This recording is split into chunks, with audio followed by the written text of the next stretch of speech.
एक बार की बात है। एक नगर में रामधन नाम का एक राजा रहता था। वह बड़ा ही दानवीर और पराक्रमी था। वह हमेशा अपनी प्रजा की भलाई के लिए तत्पर रहता था। आसपास के सभी नगरों में उनका बहुत आदर सम्मान था। यहाँ तक कि शत्रु राजाओं ने भी उनकी दानवीरता के किस्से सुने थे। एक शत्रु राजा ने यह फैसला किया कि हमें अपने साम्राज्य को बढ़ाना है। इसके लिए हमें रामधन के साम्राज्य को छीनने के लिए युद्ध करना होगा।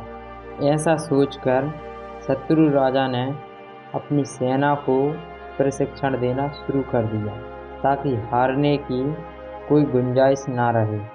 मौका पाकर उसने रामधन के साम्राज्य पर आक्रमण कर दिया। रामधन इस युद्ध में हार गया। मजबूरन उन्हें अपना साम्राज्य छोड़कर जंगल में भटकना पड़ा। भले ही वह इस युद्ध में हार गए थे, किंतु उनकी ख्याति अभी भी कम नहीं हुई थी। जंगल में रहकर वह सभी कार्य करते थे जो एक साधारण मनुष्य अपनी जीविका को चलाने के लिए करता है।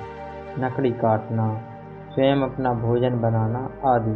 शत्रु राजा को जब यह बात पता चली कि रामधन युद्ध हारने के बाद भी एक सम्मानपूर्वक जिंदगी जी रहा है, तो उसके हृदय में क्रोध की अग्नि जलने लगी। उसने पूरे साम्राज्य में खबर फैला दी, यदि रामधन को कोई बंदी बनाकर उनके महल में पकड़कर ले आएगा तो वह उसे 100 दीनार का इनाम देंगे। यह खबर हर तरफ आग की तरह फैल गई।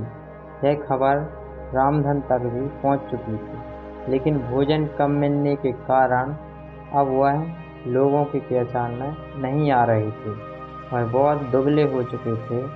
कोई उन्हें देखकर कह भी नहीं सकता था कि वह राजा रामधन थे, जो कि हर तरह जंगल से लकड़ियाँ काटने के लिए निकले। तभी वह क्या देखते हैं कि वहाँ पर एक व्यक्ति बैठकर रो रहा था। वह उसके पास पहुँचे और कहने लगे, तुम्हें क्या हुआ? तुम ऐसे क्यों रो रहे हो? व्यक्ति ने कहा, मेरे पिताजी की तबीयत बहुत खराब है और उन्हें इलाज की सख्त ज़रूरत है। मेरे पास इतने पैसे नहीं हैं कि मैं उनका इलाज करा सकूं। अब मुझे कोई रास्ता नहीं दिख रहा। अपनी आँखों के सामने मैं अपने पिता को मरते हुए नहीं देख सकता। इसीलिए मैं इस जंगल में छुपकर आ गया हूँ। मैं कैसा पुत्र हूँ जो अपने पिता का इलाज भी नहीं करवा पा रहा हूँ। अब तो ईश्वर से यही दुआ है कि उन्हें बुलाने से पहले ईश्वर मुझे बुला लें। रामधन ने कहा, तुम ऐसा निराशाजनक बातें क्यों कर रहे हो? चिंता मत करो, मैं तुम्हें पैसे दिलवाता हूँ। तुम मेरे साथ चलो।